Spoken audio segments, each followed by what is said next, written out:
Tahukah kamu di minggu kedua kehamilan, calon janin masih sebesar biji pisang? Yuk kita lihat bagaimana dia tumbuh dan berkembang. Mams pernah merasakan perubahan pada tubuh mams saat berovulasi. Ternyata ada alasan ilmiahnya loh. Yuk simak penjelasan seru di video ini. Dan jangan lewatkan rahasia di balik proses pembuahan serta bagaimana menentukan gender si kecil.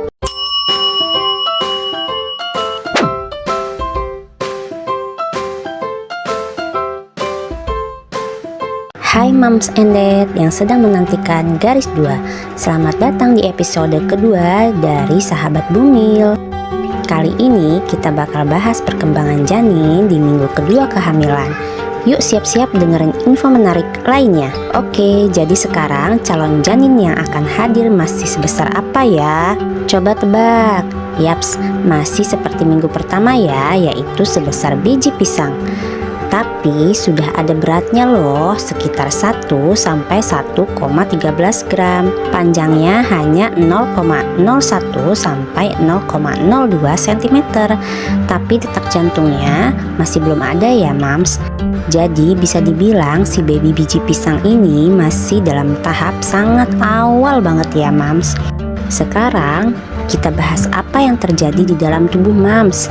Begitu Mams berovulasi, sel telur sudah sangat siap buat diperebutkan jutaan sperma dari dads. Dalam waktu 24 jam setelah berovulasi, si sel telur bakal dibuahi dan selanjutnya akan membentuk zigot. Nah, serunya nih, kalau sperma yang menang membawa kromosom Y, berarti Mams lagi hamil anak laki-laki. Tapi kalau yang membawa kromosom X, selamat ya Mams, bidadari kecil akan segera hadir.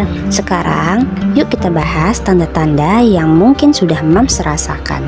Di masa berovulasi, tubuh Mams bakal menunjukkan beberapa tanda seperti berikut. Tanda-tanda ovulasi. Tidak semua wanita akan mengalami gejala selama masa ovulasi loh Mams. Bahkan gejalanya juga dapat berbeda-beda pada setiap orang. Mau tahu apa aja tanda-tanda yang kerap dialami wanita selama dalam masa ovulasi? Yuk simak. Pertama, peningkatan suhu tubuh. Umumnya meningkat sekitar 0,5 sampai dengan 1 derajat Celcius daripada biasanya. Mams merasakannya enggak nih? Kedua, keputihan. Keputihan ini juga harus dilihat ya Mams. Apakah yang Mams alami keputihan normal atau anormal? Yang ketiga, peningkatan gairah seksual. Ini normal kok Mams, jadi dads harus siap-siap nih karena ada yang bergejolak. Keempat, nyeri pangguringan. Mungkin terasa sangat mengganggu ya Mams, tapi tenang aja kok, hanya berlangsung beberapa jam. Jikalau nyerinya sudah sangat mengganggu, Mam bisa mengkonsumsi obat penghilang rasa nyeri seperti ibuprofen atau Mam bisa berendam di air hangat. Kelima, nyeri atau kram perut ringan. Rasanya seperti mau datang bulan ya Mams, tapi sebenarnya ovulasi ini terjadi 2 minggu sebelum menstruasi. Keenam, payudara terasa lembut saat ditekan. 7. Perut kembung. Kedelapan, perubahan suasana hati atau mood. Kali ini dads harus membesarkan hati Mams ya, karena saat ini Mams lagi butuh perhatian lebih. 9. Perubahan nafsu makan. Mungkin saat ini Mams lagi nafsu makannya meningkat, tapi yang perlu diingat, Mams harus mengkonsumsi makanan yang bergizi ya. Ke-10, serviks atau leher rahim terasa kencang. Nah, itu dia adalah tanda-tanda yang dirasakan oleh Mams saat ovulasi. Ada sebagian wanita tidak paham kapan terjadinya ovulasi. Jadi kali ini ada beberapa cara untuk mengetahui masa ovulasi. Lama waktunya terjadi proses ovulasi akan berbeda pada setiap wanita. Di samping mengidentifikasi tanda-tandanya, ada beberapa cara yang bisa dilakukan Mams untuk mengetahui periode ovulasi. Pertama, memeriksa siklus menstruasi. Cara pertama yang dapat dilakukan untuk mengetahui masa ovulasi adalah dengan melihat siklus menstruasi mams. Tahu nggak mams? Periode ovulasi umumnya terjadi di pertengahan siklus menstruasi. Jika mams memiliki siklus menstruasi selama 28 hari, kemungkinan besar masa ovulasi mams akan terjadi pada hari ke-14. Yang kedua, metode perhitungan kalender. Metode perhitungan kalender masa ovulasi ini dapat dilakukan dengan cara menganalisis siklus menstruasi yang terjadi selama 6 bulan terakhir mams. Dalam episode tersebut, mams dapat mengurangi 8 hari pada siklus menstruasi terpendek serta mengurangi 11 hari dari siklus menstruasi terpanjang. Ketiga, menggunakan ovulation test kit. Ini mungkin langkah yang lebih efektif ya mam dilakukan untuk mengetahui periode ovulasi secara akurat. Ovulation test kit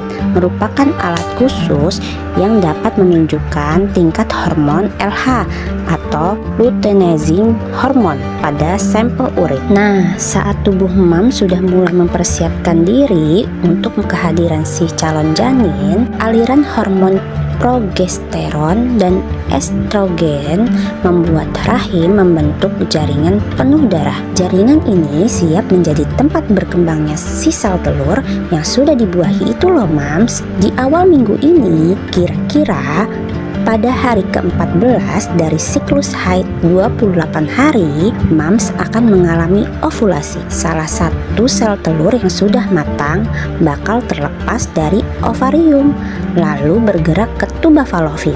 Nah, selama 12-24 jam, sel telur itu akan dibuahi salah satu dari jutaan sperma. Dari jutaan sperma ini akan berenang menuju leher rahim, lalu ke arah rahim dan tuba Fallopi untuk bertemu si sel telur. Dalam perjalanan ini, hanya sekitar 400 sperma yang bisa bertahan sampai ke tujuan. Tapi ingat mams, hanya ada satu sperma yang bisa menjadi pemenangnya. Biasanya kehamilan berlangsung selama 38 minggu dari waktu pembuahan. Tapi karena sulit menentukan kapan pembuahan terjadi, dokter dan bidan biasanya menghitung kehamilan sebanyak 40 minggu, dimulai dari hari pertama haid terakhir. Jadi secara teknis, mam sudah dianggap hamil 2 minggu saat pembuahan itu terjadi. Keren kan? Kehamilan dapat membuat nafsu makan mams meningkat secara drastis. Pada prinsipnya, di masa kehamilan, mams diperbolehkan untuk mengkonsumsi makanan apapun asal matang, bersih, serta tidak berlebihan, selama tetap memperhatikan nutrisi yang masuk ke dalam tubuh mams. Pastikan mams memilih makanan sehat dan bergizi seimbang, sehingga dapat membantu mams yakin akan kesehatan mams dan janin, membuat mams kuat menjalani masa kehamilan serta janin tumbuh dan berkembang secara optimal. Menurut angka kecukupan gizi tahun 2019, selama kehamilan tubuh mams memerlukan tambahan kalori sekitar 180 kalori per hari pada trimester pertama dan 300 kalori per hari pada trimester kedua dan ketiga. Dengan kebiasaan dan pola makan yang sehat, mams dapat mencegah peningkatan berat badan yang berlebihan loh, yang dapat meningkatkan resiko diabetes gestasional dan komplikasi kehamilan hingga persalinan. Nah, ada 12 makanan sehat nih yang tepat untuk dikonsumsi selama kehamilan mams. Yang pertama, susu dan produk olahan susu. Saat kehamilan, mams perlu mengkonsumsi protein tambahan dan kalsium untuk memenuhi kebutuhan pertumbuhan janin. Susu juga mengandung vitamin B6. Vitamin B6 dapat meredakan gejala mual dan muntah selama kehamilan loh mams. Selain itu, susu pun memiliki kandungan fosfor, vitamin B kompleks lainnya, dan magnesium yang tinggi. Yang kedua, kacang-kacangan. Kacang-kacangan kaya akan serat, protein, zat besi, asam folat, dan kalsium. Mengkonsumsi asam folat dalam jumlah yang cukup akan melindungi janin dari resiko cacat tabung saraf dan terlahir dengan berat badan ringan. Ketiga, ubi. Hal yang harus Mam ketahui, kandungan beta karoten pada ubi sangat tinggi loh Mams. Di dalam tubuh, beta karoten akan diubah menjadi vitamin A yang sangat dibutuhkan dalam proses pertumbuhan dan diferensiasi sebagian besar sel dan jaringan. Hal ini sangat penting bagi pertumbuhan janin yang sehat. Keempat, ikan salmon. Salmon merupakan bahan makanan sumber omega 3 yang diperlukan untuk perkembangan otak dan mata janin. Asam lemak omega 3 terutama EPA dan DHA penting dikonsumsi selama kehamilan. Namun, secara umum, ibu hamil disarankan untuk membatasi asupan makanan laut setidaknya 2 kali per minggu dikarenakan kandungan merkuri dan kontaminan lainnya yang ditemukan pada makanan laut. 5. Telur. Telur mengandung hampir semua nutrisi yang Mams butuhkan selama kehamilan, diantaranya kolin. Kolin membantu memastikan otak dan sistem saraf janin berkembang dan sehat dan mengurangi resiko cacat tabung saraf. 6. Sayuran berdaun hijau. Brokoli, kale, dan bayam adalah sejumlah sayuran yang kaya akan serat, vitamin C, vitamin K, vitamin A, kalsium, zat besi, folat, dan potasium. Selain itu, brokoli dan sayuran berwarna hijau lainnya juga kaya akan antioksidan. Rutin mengkonsumsi sayur-sayuran ini dapat mencegah konstipasi yang sering terjadi selama kehamilan dan menurunkan resiko bayi lahir dengan berat badan rendah. 7. Daging merah dan ayam. Daging merah mengandung zat besi, kolin, dan beberapa vitamin B yang tingkat kebutuhannya bertambah saat kehamilan. Zat besi merupakan mineral penting yang digunakan oleh sel darah merah sebagai bagian dari hemoglobin yang membawa oksigen ke seluruh tubuh. Semasa hamil, Mams membutuhkan zat besi lebih banyak, oleh karena itu volume darah meningkat, terutama pada trimester ketiga. Kebutuhan zat besi pada awal kehamilan dapat menyebabkan anemia defisiensi besi, meningkatkan resiko kelahiran prematur dan bayi lahir dengan berat badan rendah. Kedelapan, buah jenis beri. Strawberry, blueberry, blackberry merupakan kandungan serat, antioksidan, dan vitamin C yang tinggi. Vitamin C sangat dibutuhkan untuk tubuh menyerap zat besi.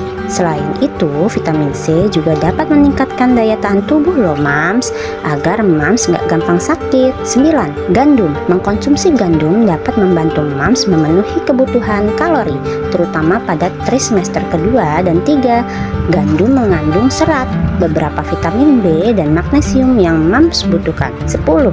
Alpukat. Alpukat merupakan salah satu buah terbaik untuk ibu hamil. Alpukat kaya akan lemak tak jenuh tunggal yang bermanfaat dalam perkembangan otak, kulit, dan jaringan-jaringan tubuh janin. Alpukat juga kaya akan serat, asam folat, vitamin K, kalsium, vitamin C, vitamin E, dan tembaga. Kalsium dalam alpukat dapat mengurangi kram pada otot kaki yang sering terjadi pada ibu hamil. 11.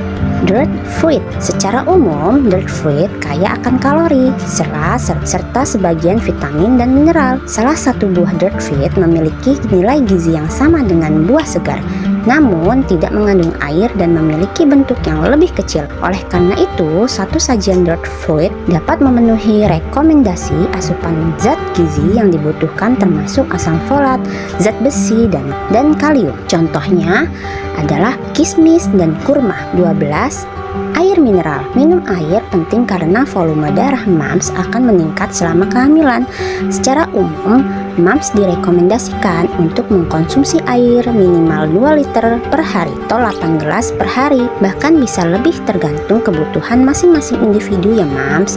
Jadi jangan malas minum air putih. Ingat, apapun yang Mams konsumsi akan memenuhi energi dan kesehatan Mams, juga tumbuh kembang janin. Wajar bagi Mams untuk mengalami peningkatan berat badan selama kehamilan. Namun pastikan peningkatan tersebut berasal dari makan makanan sehat yang kaya akan nutrisi. Terakhir, yuk kita bahas apa aja sih persiapan kehamilan yang harus Mams ketahui. Pertama, cek masa subur. Pastikan Mams tahu kapan masa ovulasi yang terjadi pada diri Mams. Pastikan Mams dan Dede tahu kapan waktu yang tepat. Yang kedua, berhubungan seks pada masa subur. Cobalah untuk berhubungan seks beberapa hari sebelum dan sesudah masa subur. Ketiga, konsultasi dengan dokter. Jika moms punya gangguan kesehatan tertentu, jangan ragu ya untuk konsultasi kepada dokter. Keempat, tidur yang cukup. Minimal 8 jam sehari ya moms, biar moms tetap bugar dan si kecil juga nyaman. Kelima, ajak pasangan hidup sehat. Dad juga harus ikut menjaga kesehatan ya. Ingat, kebahagiaan itu bersama. Yang terakhir, jauhi stres. Stres, no way, kita mau bahagia dan rileks. Nah, itu dia sedikit info dari sahabat Bumil.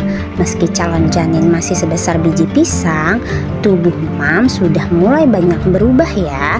Jadi tetap jaga kesehatan dan jangan lupa bahagia ya. Kalau suka video ini, jangan lupa like, comment, and subscribe buat info kehamilan lainnya. See you di minggu berikutnya, sahabat Bumil. Bye-bye.